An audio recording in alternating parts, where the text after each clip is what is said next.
Hi, everybody. Welcome back to VCTV, Venture Capital TV. And I'm the host and the moderator, Sunny Mohanty, and VCTV is from La Token. So this is my second show of the day. I'm still very excited to be on the show, hosting and moderating two special speakers on a very new topic that I haven't hosted before. Can you invest in blockchain technology without buying cryptocurrencies? So just let's hear it from our speakers today, what they got to say if we can invest in blockchain technology, which is the technology, not the currency, without investing into or buying any sort of cryptocurrency, with Bitcoin being the most popular one that we hear all the time. Okay, let's just get to the speakers now. All right. Hello. Hi, Gary. Hi, Dr. Shrikant. Good morning, afternoon. Hello. Good morning. Hi. Morning. How are you, Gary? I'm great. I'm fantastic. Or where are you dialing in from? Now I'm in Palm Beach. Palm Beach. Okay, I'm cool. Palm Beach, Florida right now. Normally I'm in California. I actually was in California, but I'm back in Palm Beach again. Good to know. Thank you. Dr. Shrikant, hi. Yes, I hope you can hear me. Yes, very well. So, without an echo, I'm dialing in from the glorious country of India with 1.3 billion people and hopes to stand out in this particular glorious country. And um, I have always been skeptical about cryptocurrency. So let's have a debatable topic, so to speak. And Gary loves a debate, right? So Gary. Let's see if we can have an adversarial process towards this particular question. It's a nice question, but let's see.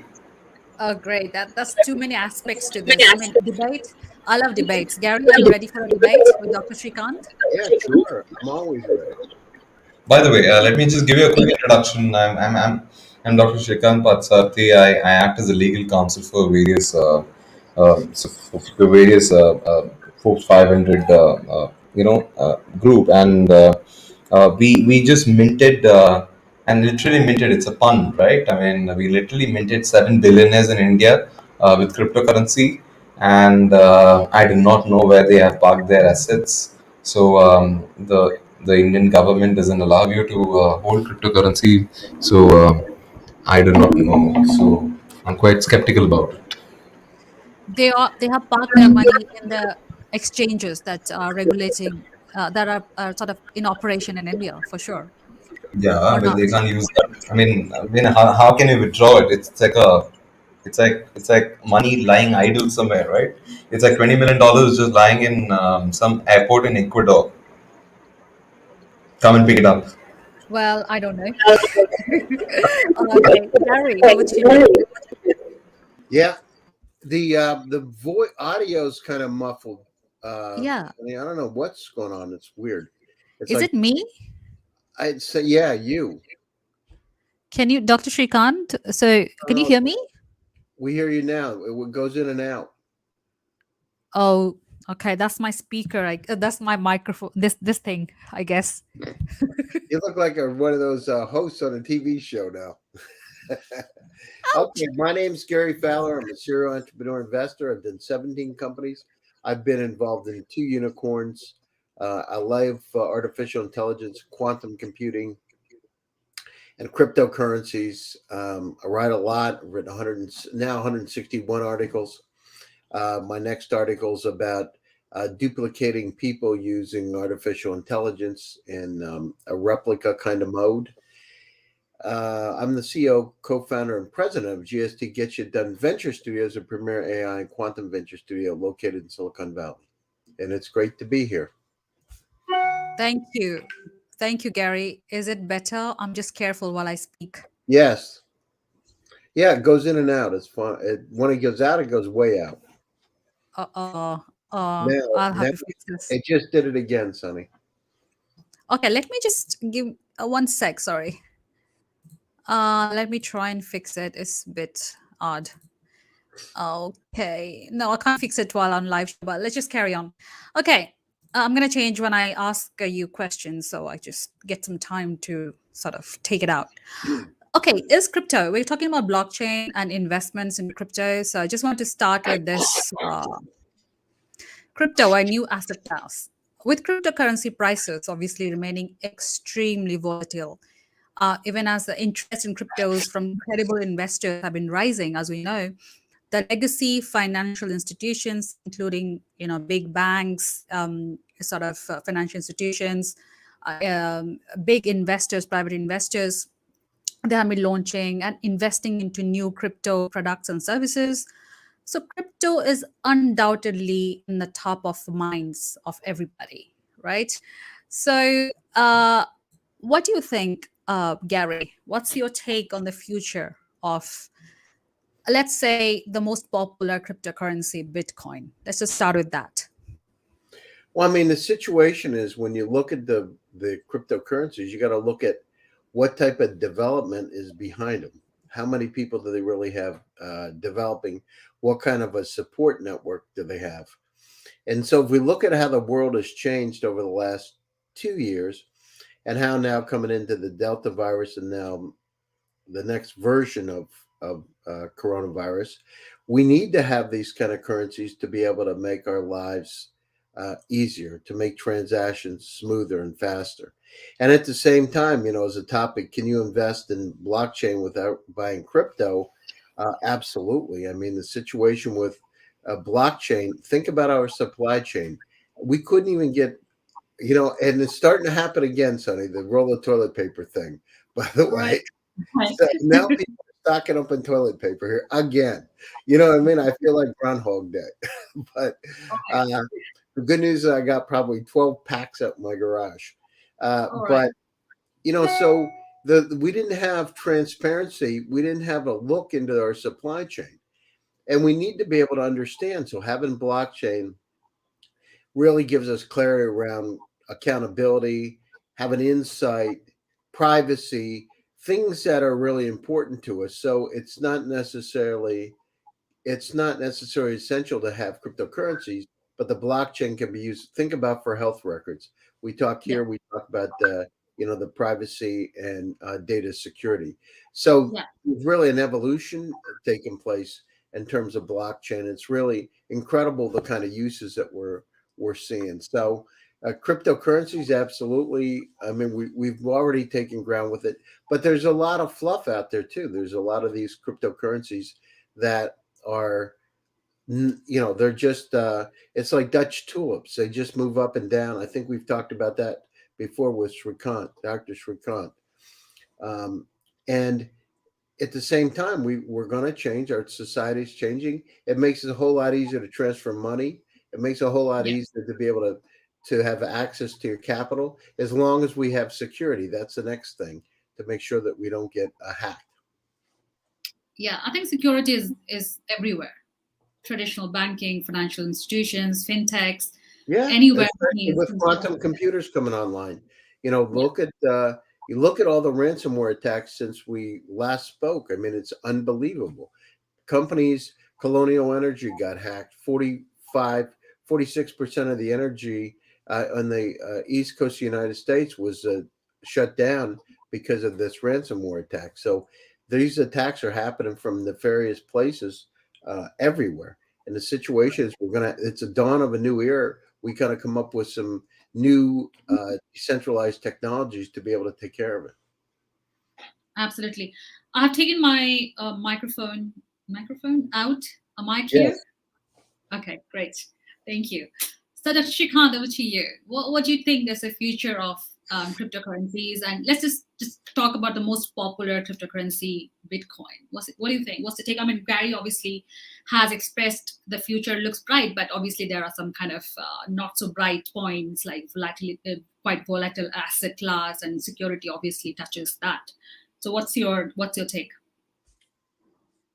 So, money becomes money when two people or a few people recognize that as tender, right?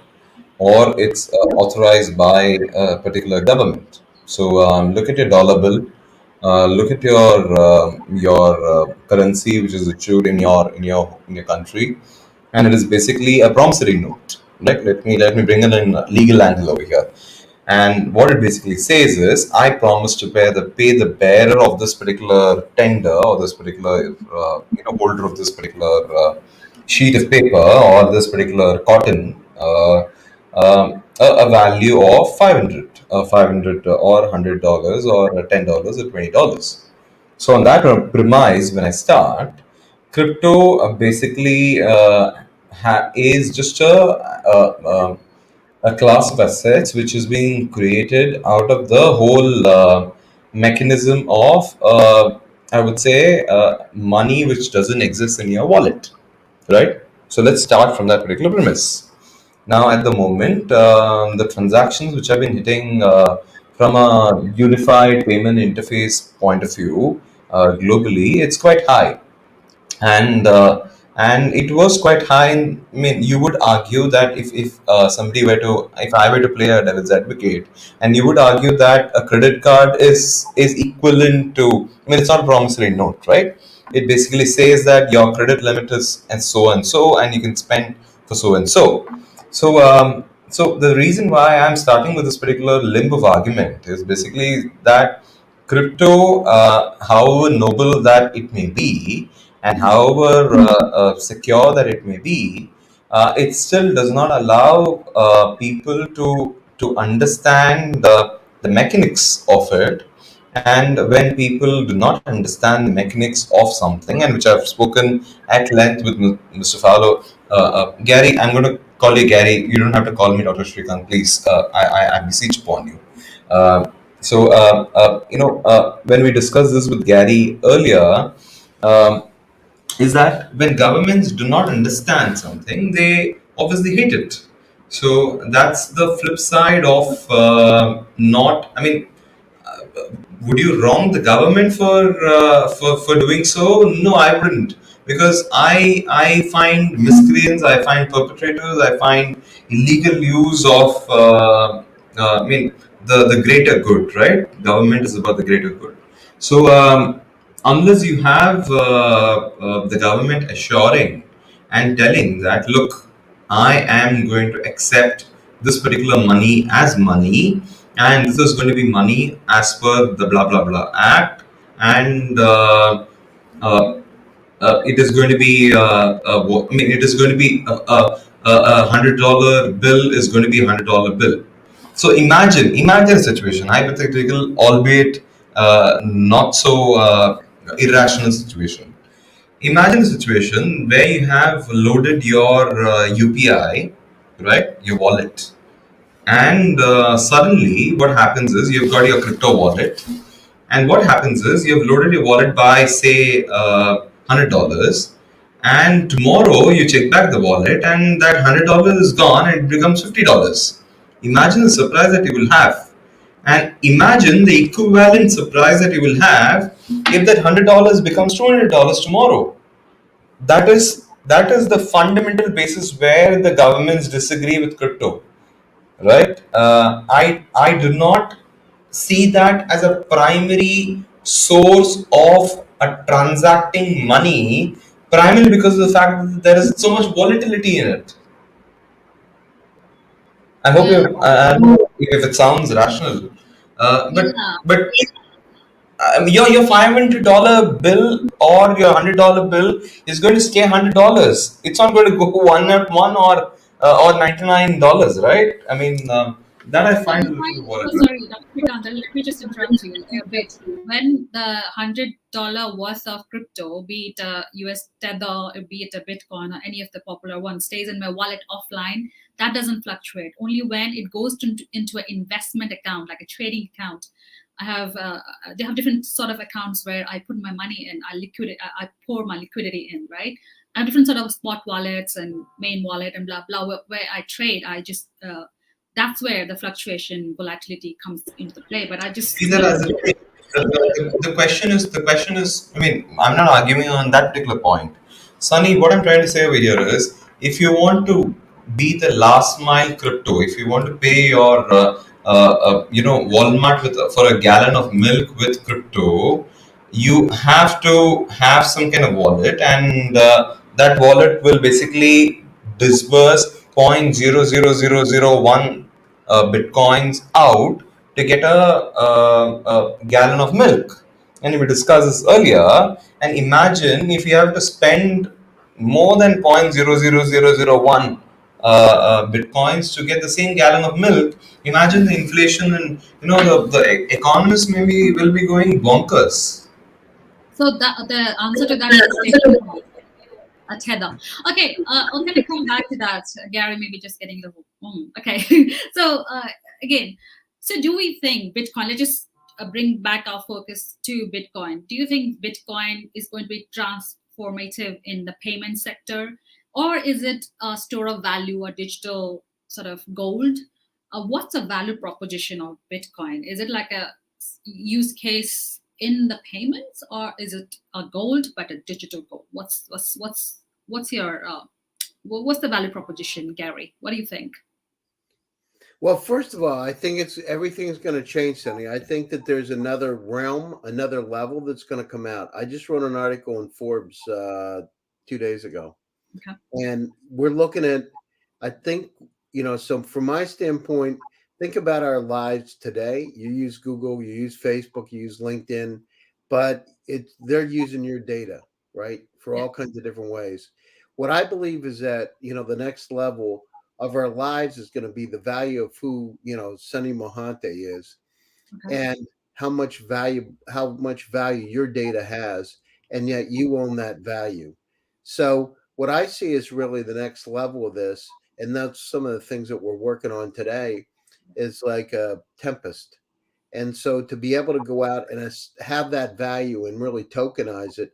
So if we go into a Facebook in the next iteration of our lives, we're going to own that data. So if it goes out to advertisers, you're going to actually get um, those tokens based on how much your data is worth.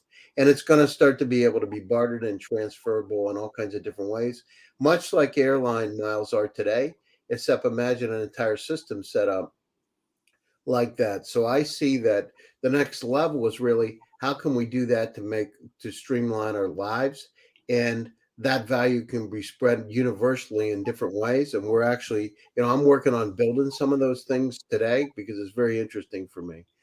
And I see Bitcoin as one of Bitcoin is great. Bitcoin is one part of the answer to the question, but I don't believe it has from my perspective, they're just some things that we could do better with it. And it's not evenly distributed around the world. So we need to come up with some other kind of systems and take into account the entire, you know, uh, uh, ways that we transact with data. Data is the key. Data is going to be the key going forward because that's really where the value is. And because we're inundated with it, we need to be able to own it, and we need to get some value for it. And you're going to see other types of coins come out addressing those issues. Perfectly said, Gary. Totally agree. Totally agree. Thank you so much, Dr. Shrikant. What's your insights, views? Could you rephrase the question for me? I mean, So the reason I'm asking this question, we're going to go to alternative for investments into crypto. So is Bitcoin a store of value or use case in payments, or is it a digital gold? Um, what's your views on that?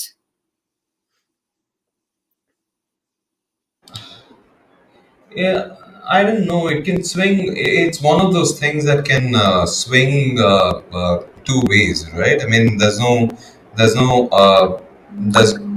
a clear right and a clear left. There's no alt right or alt left or a center insofar as Bitcoin is concerned. Uh, I feel that Bitcoin, if it replaces, it will replace the entire economy. It'll be a complete change of. Bitcoin, as in any cryptocurrency, will be a complete change of the way that we see payments altogether, right? So I think from that particular standpoint, it is going to be transformative. So I agree with you, and I'm with you on the point that it is going to be transformative. What I do not possibly agree with you is possibly the fact that whether it is going to be a digital gold. Um, the tangibility of gold is what made it quite popular.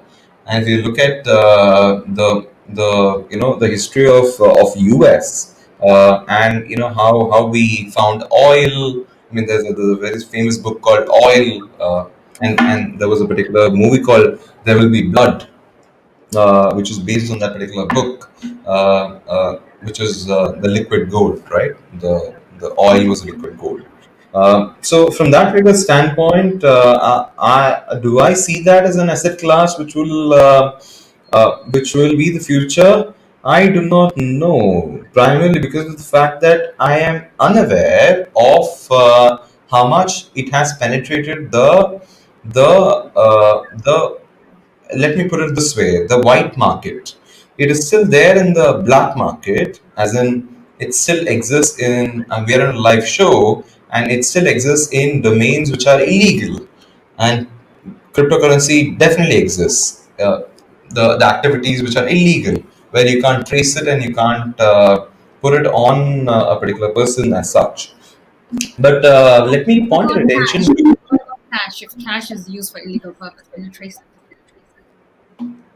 Uh, See, the transaction is traceable, right? I mean, you can still trace as to from where the source occurred. Insofar as cash is concerned, I at least know how much cash is out there. Insofar as crypto is concerned, it's like everybody is printing cash. So I do not know how much of crypto exists.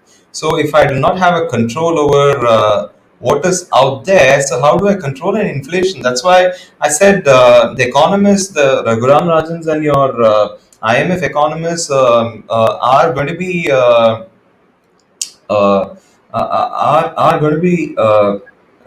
I don't think they're going to be happy hearing this particular statement that crypto is going to rule the world. I'm being pessimistic over here, but let the point I'm trying to make over here is it the digital gold? Could be if the G20 agrees, and the G7 agrees, and it could be if China and India agrees, but we're still far away. And I have made this particular statement earlier as well. You need to get half of the population into crypto, and then I mean half the population resides in China and India.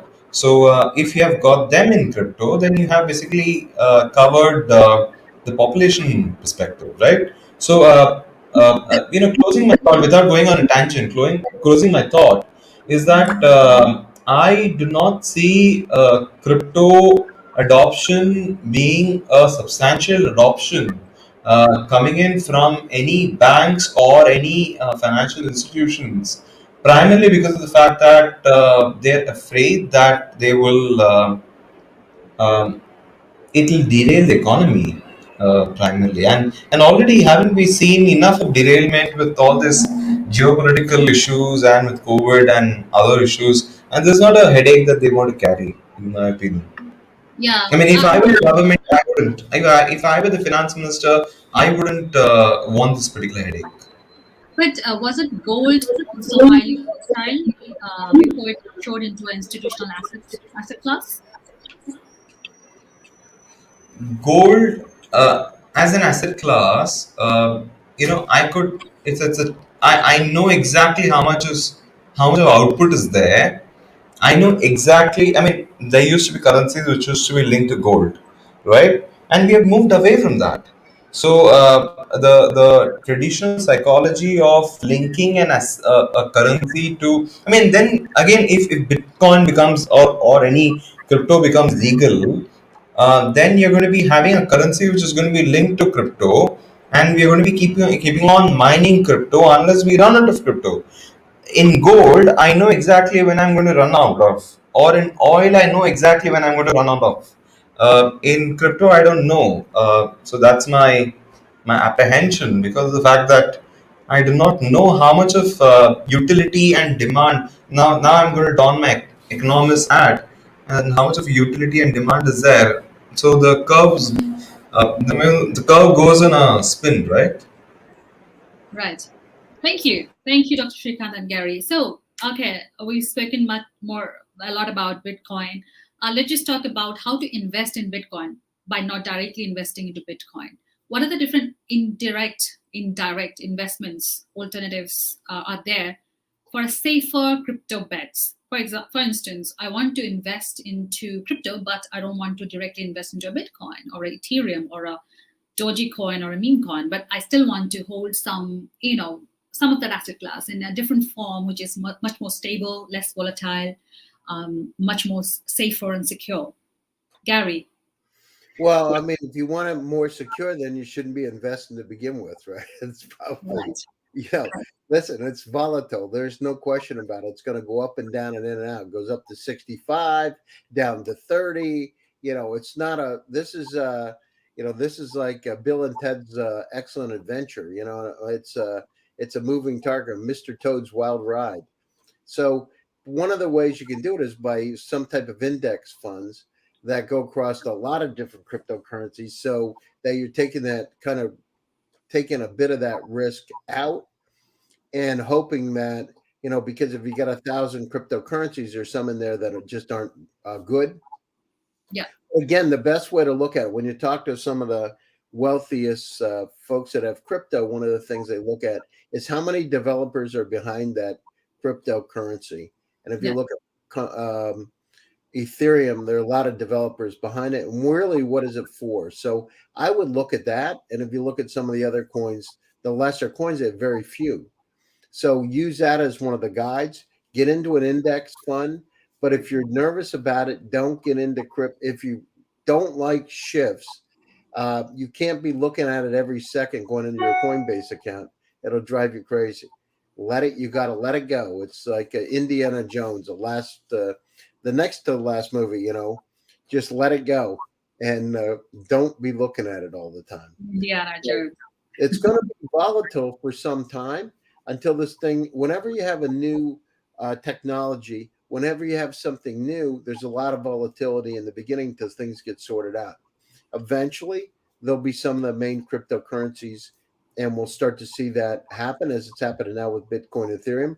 But as I've said, I think there's going to be more, and I think there's going to be a lot of falling out. The Dutch tulip phenomenon, where I don't if you know about Dutch tulips, right? They had tulips, and people started buying them like crazy, and there was really no value in them. And all of a sudden, when they realized it, the bottom fell out. So what we want to do is we want to look at the cryptocurrencies. We're like with Bitcoin, where banks are starting to buy into it. With Ethereum, where people with smart contracts and understanding where Ethereum really fits really is the value of it. And then don't buy into the hype. If somebody starts promoting a certain cryptocurrency and it starts fluctuating up and down, be really careful, because that's how you get, what do they say? Pigs get slaughtered, right? And that's one of the ways that happens. Don't be greedy. Don't be greedy. Absolutely. Thank you, Gary. Thank you. Dr. Shrikant, as per you, what are the other alternatives for safer crypto bets? At the moment, pornography seems to be accepting crypto quite easily. So uh,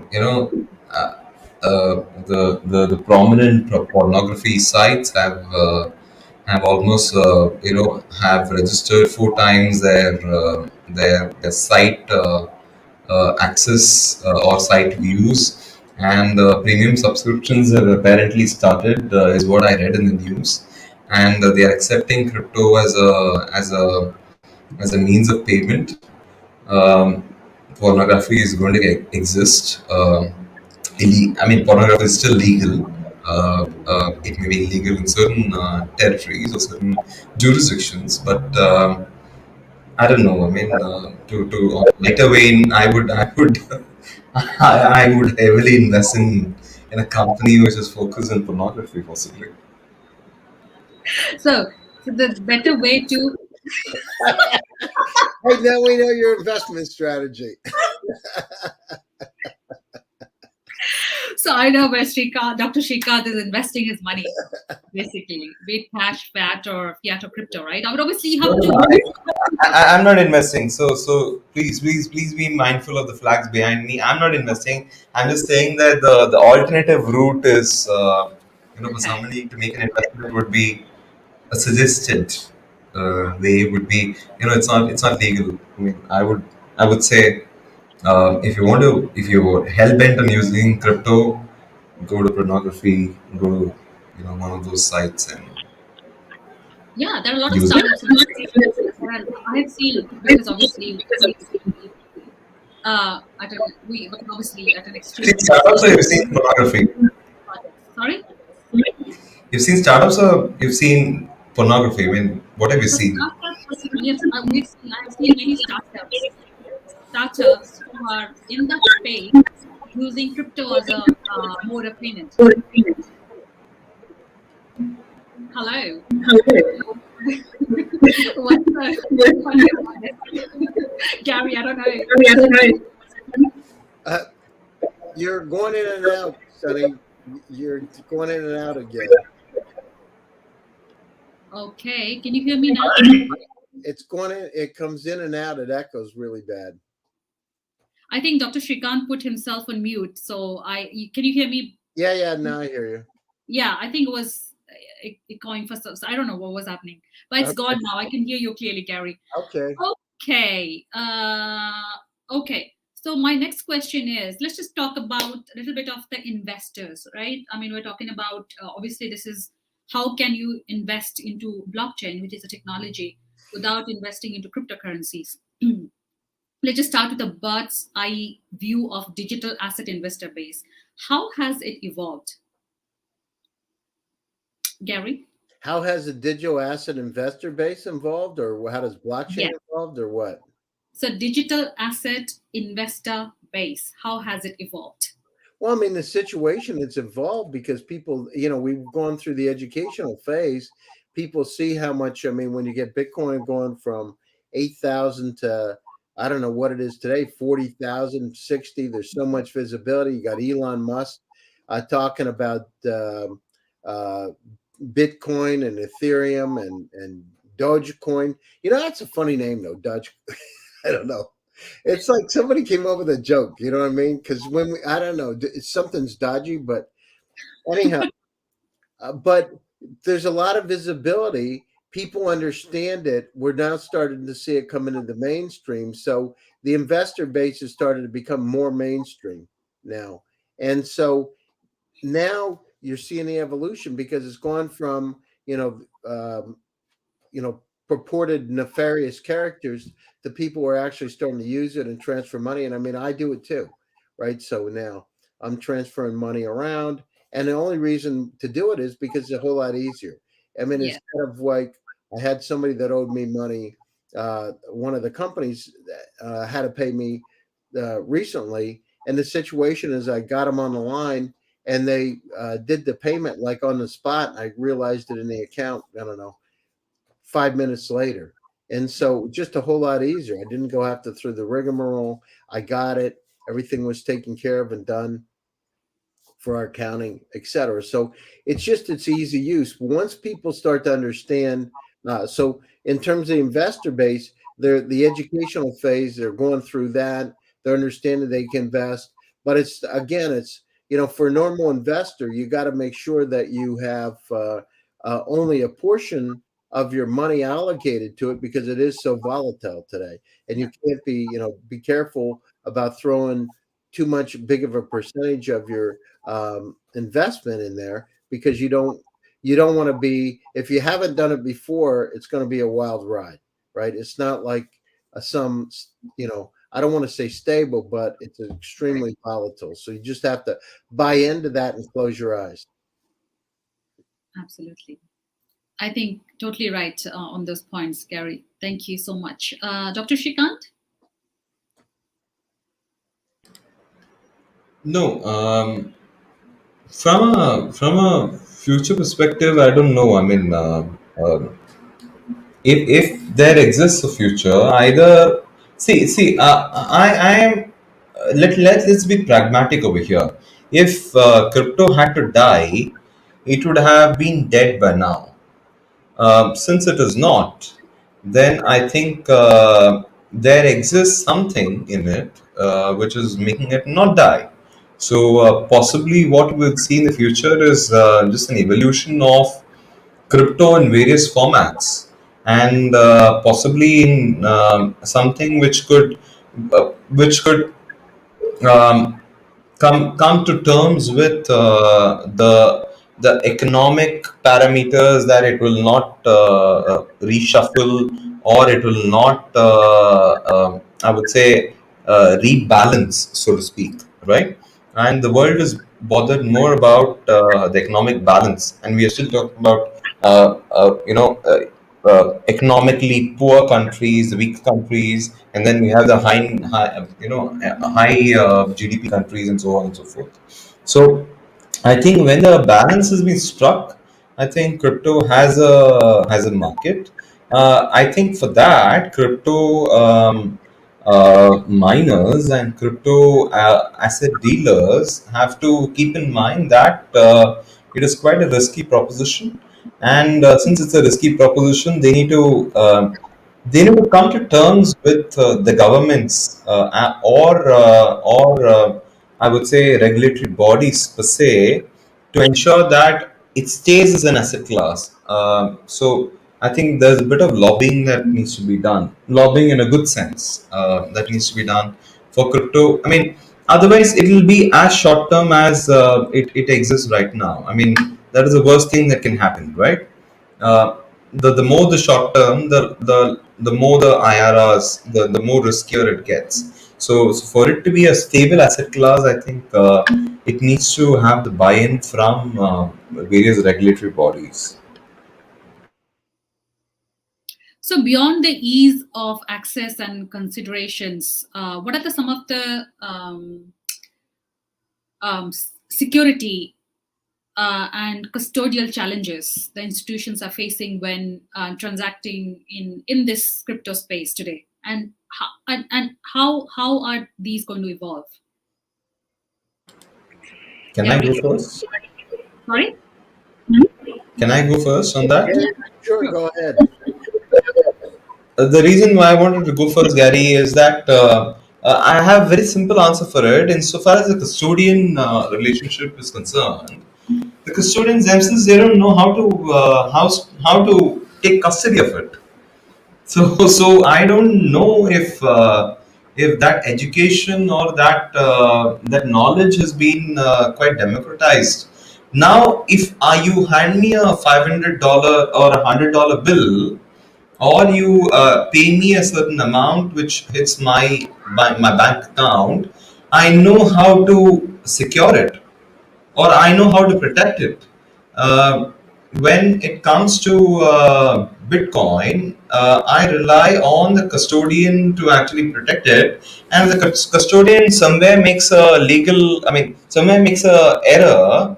I lose the money, and I will sue the custodian for making that particular error. And the custodians do not want to take that particular risk. So you have an error. I mean, you have a risk of the currency itself actually fluctuating, and then you have a risk of the custodian actually losing it, or losing it slash not knowing how to protect it, which is what I would consider to be a biggest risk. Yeah, absolutely. I'm going to talk risk first, and then we move to other blockchain startups. Okay, Gary, your views on that question. Yeah, I mean, the situation is there's risk, there's no question about it. But if you have a debit card and your debit card number gets stolen, here in the States, you're not going to get your money, you don't get your money back. On a credit card, yeah, on a debit card, no, you still have the same kind of risk.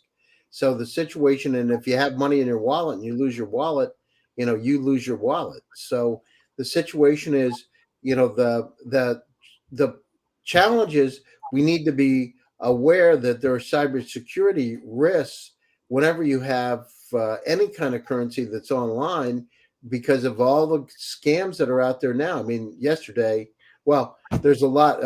My bank was saying there's a lot of, they called yesterday, a lot of scams out there where people are, basically phishing, get exact information about your company, and then trying to fish to get you to send funds in, but they look exactly the same. They're really incredible. And so the problem is we have cybersecurity risks. People can penetrate the accounts. Look at all these ransomware attacks. Look at all these penetrations that have been happening. It isn't just limited to cryptocurrency. And so whenever you have cash, you're going to have the same kind of situation. You leave your money someplace, somebody steals it. It's your challenge. When you have it in a bank, absolutely, somebody breaks into the bank, you generally would get your money back in the States, sure. But we're in a different era. As I said, we're going to start owning our own data. The money is really in our control. It's what we do with it. If we have it a Coinbase account, so we feel secure. And again, these groups that are coin-based exchanges, etc., are now getting more developed. They're more secure than they were before. They're better than they were before. Imagine, 5 years ago when you had cryptocurrency, you didn't know where to put the money, and you lose your keys, you're done. Now it's a little bit different, and it'll continue to evolve. It's going to happen. It's just in what way, shape, or form, and when is the more of the mass adoption going to take place?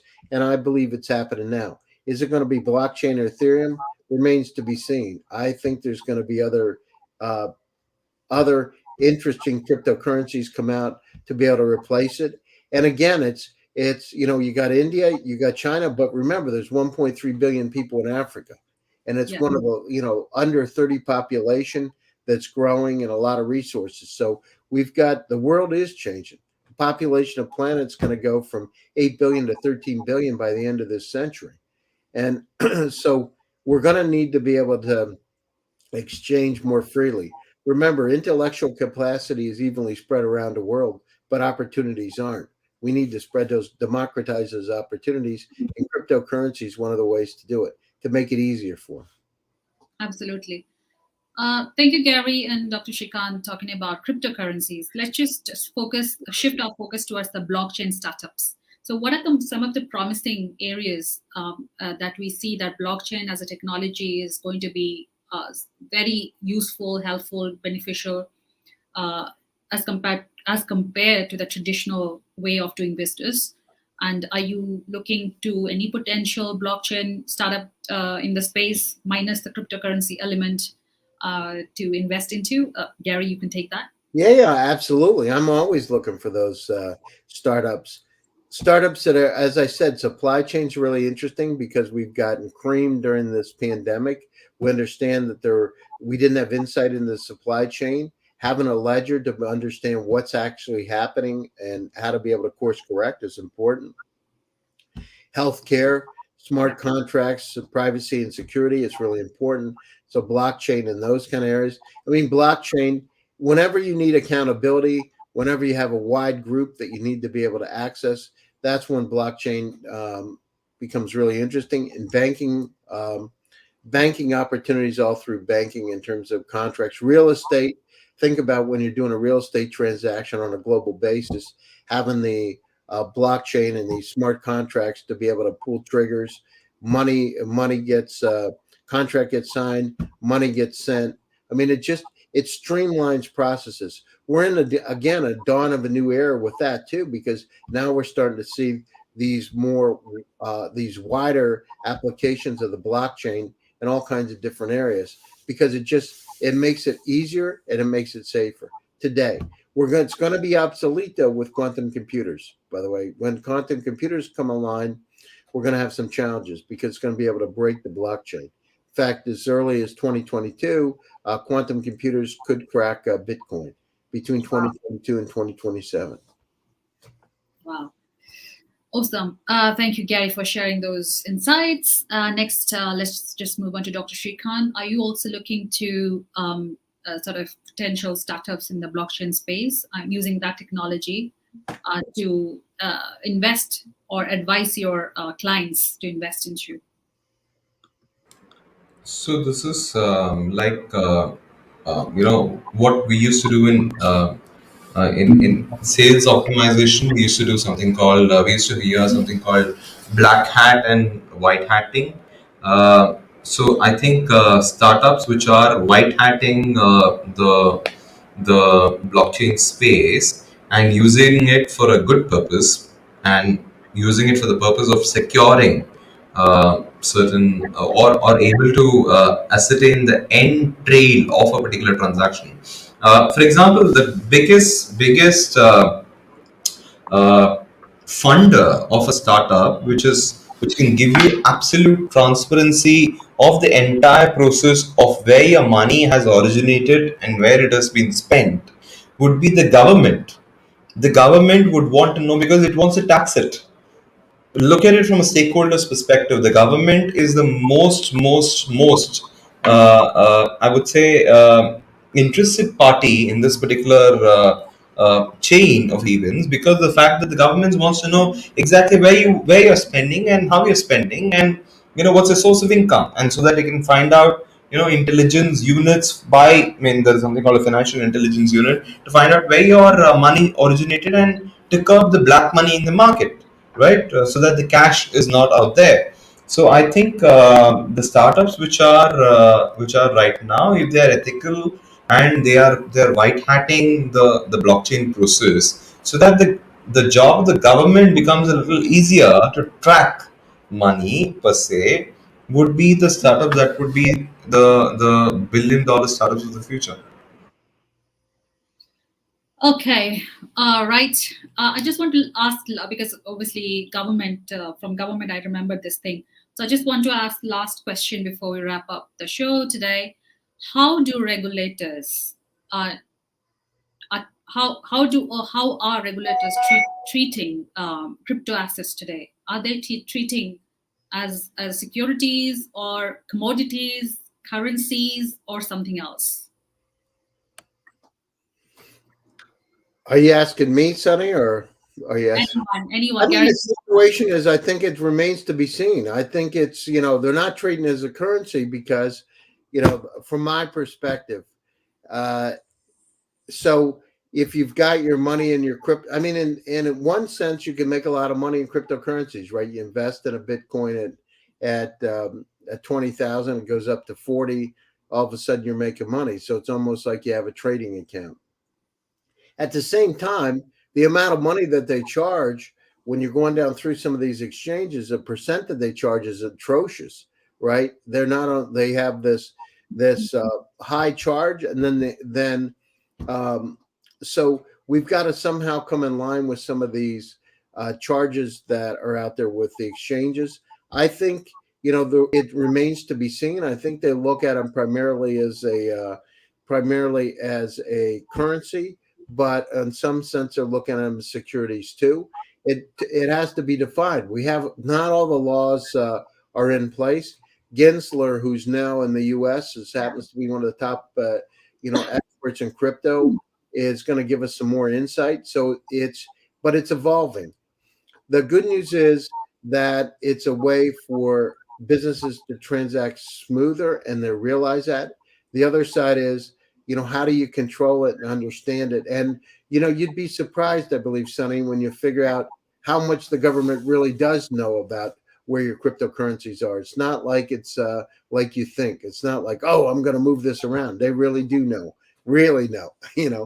So the situation is, it'll evolve over the next couple of years, and there'll be some people that have challenges because they come up with some of these cryptos and hype them up, hype, and create a problem because people buy in, and then pump and dump kind of situation. You're going to see more enforcement on that area, and then you'll start to see these cryptocurrencies start to go mainstream. And then as it's happening already, large corporations, individuals, high net worth folks, city of Miami, you're going to state of Florida, you'll start to see people start to adapt it.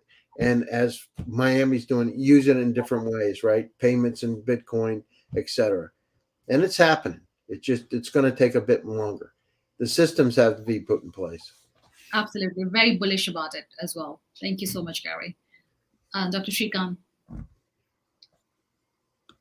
No, I think I would agree with Gary on this because there is a wait and watch philosophy the government, the regulatory bodies are also saying. On one hand, they are finding merit in crypto as such, and at the other hand, they are quite apprehensive on the fact that they do not know what crypto can bring. I mean, they do not know what the side effect would be. It's like the COVID vaccine, right?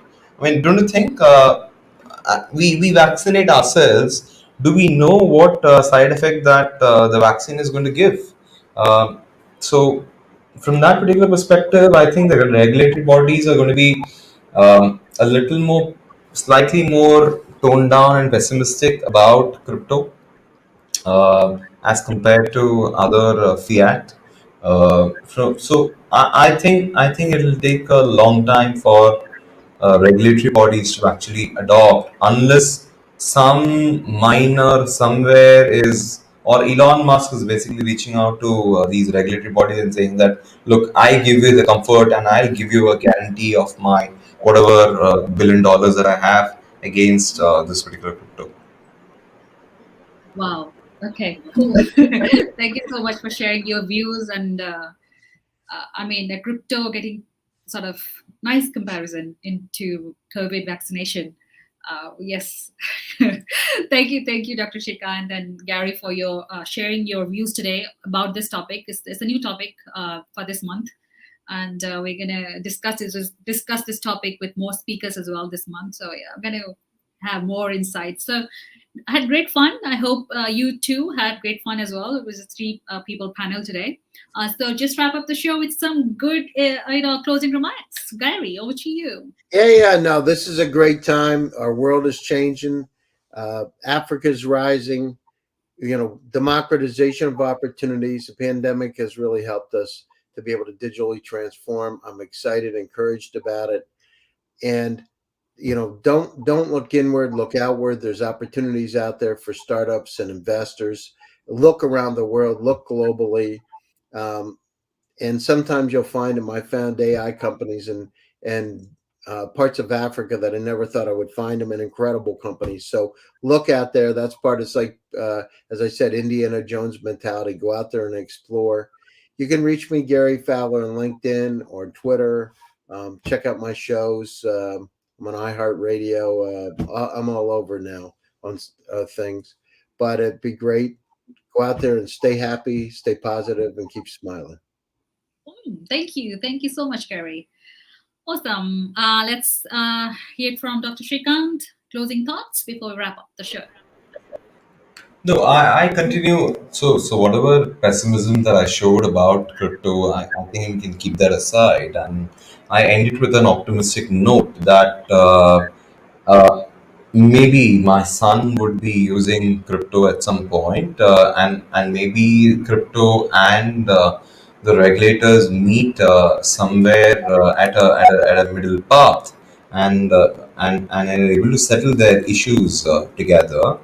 And I don't think that particular stage is far away, because all you need to do is you need to a cryptocurrency needs to look out of the short termism that it is inbuilt it with right now. So the moment it thinks, crypto miners and crypto asset class or crypto asset owners think long term about crypto, I think then we would have struck a balance. Long termish is what I think the positivity starts from there, right? Absolutely. So we are positive about the future of crypto, seems like, in a summary. So yeah, thank you so much, Gary and Dr. Shrikant. Viewers of VCTV, thanks for watching, tuning in. I'll be back again tomorrow on another episode of VCTV. Till then, as Gary always says, stay happy, keep smiling. Thank you. Have a great day. Bye. Bye bye.